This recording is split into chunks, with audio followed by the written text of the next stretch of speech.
खबर आ रही है जिला पीलीभीत से, जहां पीलीभीत में कोयला डिपो का दुष्परिणाम अब दिखाई देने लगा है, जिससे लोगों का अब सांस लेना भी मुश्किल हो रहा है।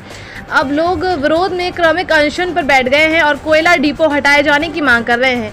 लोगों के इस कदम के बाद प्रशासन भी अलर्ट हो गया है और मौके पर आरपीएफ और स्थानीय पुलिस को तैनात किया है। दरअसल बीसलपुर रेलवे स्टेशन पर कोयला डिपो बनाया गया है। कोयला डिपो को ठीक सामने कॉलोनी बसी है, जिसमें तकरीबन 35,000 लोग निवास करते हैं। डिपो पर मालगाड़ी से कोयला उतारते ही उसकी काली धूल, डस्ट हवा के झोंके के साथ लोगों के घरों तक पहुंच रही है, जिससे लोगों के घरों में रखे कपड़े, मशीनरी आइटम, गाड़ियां समेत घरों की दीवारें काली पड़ जा रही हैं।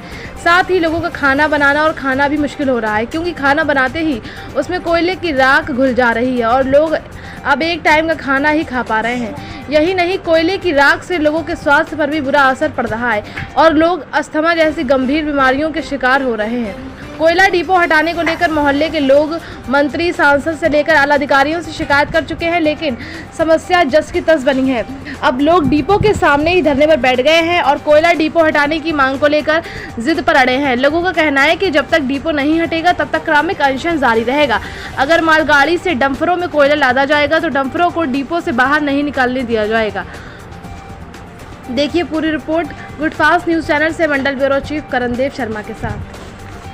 मामला ये है सर, यहाँ पे कोयला डिपो अवैध तरह से बनाया गया है। मोहल्ले में इस बार वार्ड नंबर 13 में कम से कम 2 से 3 लाख की आबादी है और ये लोग बीचों बीच में कोयला उतार रहे हैं। हमारे 3 साल से लगातार विरोध करने के बावजूद भी ना तो बजाज कंपनी ने कोई हमें आश्वासन दिया है और ना तो कोई हमारे नेताओं ने हमें कोई आश्वासन दिया है। हम लोग कोयले की राख खा के यहाँ मर रहे हैं। हमारे वार्ड नंबर 13 से कम 7 से 8 लोग की जान जा चुकी है इस कोयले की वजह से। अस्थमा, कैंसर जैसी बीमारियाँ हो रही हैं। अब हम लोगों ने अनिश्चितकाल धरना चालू किया है। जब तक ये कोयला नहीं हटेगा तब तक हमारा धरना चालू रहेगा।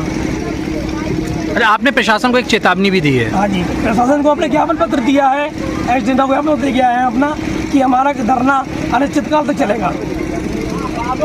हम लोग बहुत परेशान हैं। कोयला के मारे हम लोगों के किचन घन में कोयला है, सांस लेते हैं अंदर जाता कोयला, धूप तो कोयला गिरता है। बच्चा बीमार है, 100 आदमी इस कॉलोनी में मर गओ, अटैक पड़ गओ, सांसा नहीं आओ, टीबी हुई है, ये सब लोगों निकला है, बीमार हैं सब। और उस दिन हम गए थे, वहाँ मिले थे, तहसील गए हैं 5 तारीख में, तो इन्होंने कहा था SDM साहब ने कि धरना 10 दिन को मोहलत दे दीजिए। और बजाज वाला था वही मिला, 2 बैठे थे वहाँ, तो इनने वायदा किया था कि अब कोयला कभी नहीं आएगा, 15 के बाद अगर कोयला आ जाए तो नहीं आएगा कभी।